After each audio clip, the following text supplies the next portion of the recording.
ખેડૂતોની જીવાદોરી સમાન વડોદરા સુગર ફેક્ટરીમાં બીજા હપ્તાની મેટ્રિક ટને ₹800 લેખે ₹4 કરોડ ખેડૂતોને ચૂકવવામાં આવ્યા। વડોદરા સુગરે શેરડીના બીજા હપ્તાની ₹800ની ચૂકવણી કરી 4 કરોડ ખેડૂતોને મળ્યા। વડોદરા સુગરમાં નવી સિઝન માટે ખેડૂતોએ 5000 હેક્ટરથી વધુ શેરડીનું વાવેતર નોંધાવ્યું। વડોદરા સુગરે શેરડીના ₹800 લેખે ખેડૂતોને 4 કરોડથી વધુનું ચૂકવણું કર્યું।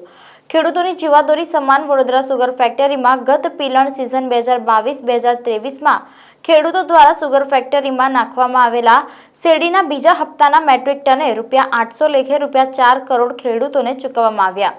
નવી સિઝન માટે વડોદરા સુગરમાં ખેડૂતો દ્વારા 5000 હેક્ટરથી વધુ શેરડીનું વાવેતર નોંધાવવામાં આવ્યું છે।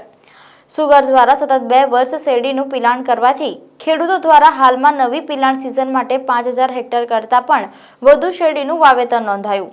વડોદરાના મોટા ભાગના ખેડૂતો હવે પાછા શેરડીના વાવેતર તરફ વળ્યા છે। ગંધારા સુગર ફેક્ટરી જે શ્રી જીતેન્દ્ર કુમાર પટેલના અધ્યક્ષપણા હેઠળ છેલ્લા 2 વર્ષથી પિલાણ કાર્ય કરી રહેલ છે, જેમાં આ વર્ષે 1,11,000 ટન ક્રશિંગ કર્યું છે।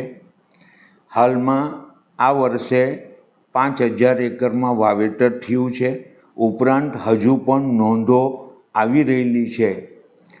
તેમજ જે વિસ્તારોમાંથી આપણે શેરડી લાવી છે ત્યાં સભાસદ અન્ય નોમિનલ સભાસદો શેરડી આપવા ઉત્સાહિત છે, જેને પરિણામે આગામી સિઝન માટે અમોએ 3 લાખનો ટાર્ગેટ કરેલ છે।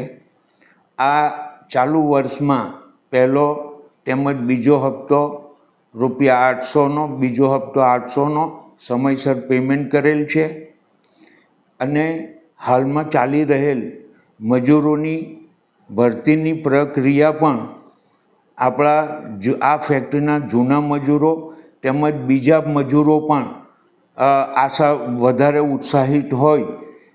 આગામી વર્ષ માટે મજૂરની પણ તકલીફ પડે એમ જણાતું નથી।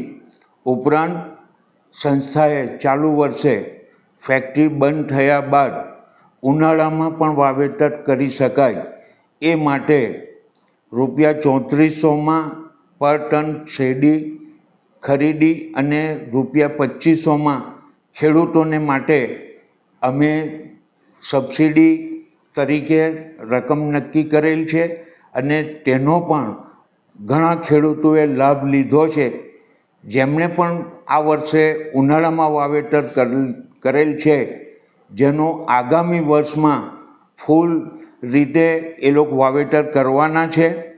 હાલમાં દક્ષિણ ગુજરાતમાં જે કેટલાક વર્ષોથી જિલ્લા પંચાયત દ્વારા કોકોપીટ રોપા અને એક આઈબર્ડના જે રોપા માટે સબસિડી આપવામાં આવે છે, એવી સબસિડી વડોદરા જિલ્લામાં પણ આ ફેક્ટરીને મળે એ માટે જિલ્લા પંચાયતમાં અમોએ અરજ કરેલ છે। અમને આશા છે કે જે પણ નાણાકીય સગવડ મળશે એ ખેડૂતોને જ અમારે વહેંચવાની છે। ઉપરાંત આગામી સિઝન માટે સમયસર અને કાપણી વાહતુકની ક્રિયામાં પણ કોઈ પણ જાતની તકલીફ ન પડે એ પ્રમાણેનું આયોજન કરવામાં આવેલ છે। સાહેબ, કહી શકાય કે 2 વર્ષના વહીવટની અંદર ખેડૂતોને ધીરે ધીરે વિશ્વાસ વધી રહ્યો છે અને વાવેતર એ તો તમે પહેલું વર્ષ અને આ ગયું વર્ષ એ જોતાં એવું લાગે છે કે જે પણ અમે પિલાણ કર્યું છે તેમાં મોટા ભાગનો 80% જેવો પુરવઠો આપણા વિસ્તારમાંથી જ મળેલ છે અને હવે જ્યારે શેરડીના પાક એકંદરે તમામ પાકો કરતાં સારો નફાકારક રહેલ છે, એ જોતાં ખેડૂતો જરૂરથી આ તરફ વળશે એવી અમને શ્રદ્ધા